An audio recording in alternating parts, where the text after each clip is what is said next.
Mae strwyddor gafr yma mynd i gymryd tua 4 awr i glwcio, so well fi ddechrau arni. Mae nhw'n teimlo dda, dwi'n lyfio lliw y cyd, mae yna fat content da, jyst ylio ar hwnna. Waw! A dwi'n mynd yn y lleidfa fi heddiw, Sophia Mair, nis bach fi, mae'n 11 mis oed.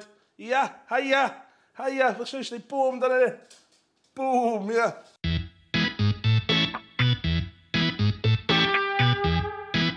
Dwi eisiau pimpio fo fyny, efo di bach o marinade. Dwi'n licio cychwyn efo garlic. Rhaid i bach o halan y môr. Olive oil. Dyma yma dwi fi thyme. Bach o preserved lemons. A preserved lemons. Glasu. Dal yn syr, ond ddim cweit mor syr a bedyn nhw yn fresh. Ond seriously, efo fat y cyd gafr a bob dim arall yn blendio mewn efo lemons yma, jyst rhoi zing bach da. Ydy bach o pupur du, mwstad.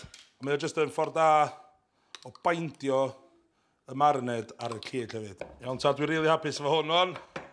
Dwi'n cael blas. Mae yna. Yes! Dwi'n rwbio'r cyd efo'r marinade a mewn â nhw i'r popdy. Fydd o'n rhyw 20 munud ar tymeredd uchal, wedyn troi o lawr i 150 a cwcio am tua 3 awr, a fydd o fel menyn gobeithio.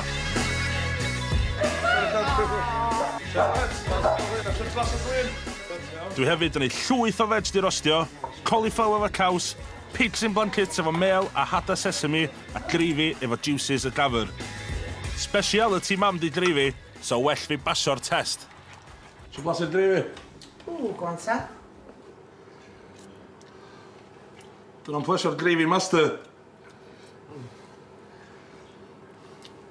Hwna'n thumbs up. Hwna'n thumbs up. Nice one. A wan, am y star of the show. Oh, waw! A ti'n dwi, mae cyd gafr, ia. Wel, mae shoulder di cwcio dda pan mae'r asgwrn just yn sleidio off o. Yn hollol lan. Hwna i'r oxy. Wel, ar hwnna. Chili ar y cyd, mae'n lliw ar o. Wai. Ynda, open wide. Oh, mae hwnna'n absolutely gorgeous, Chris. Nailed it, son. Nailed it.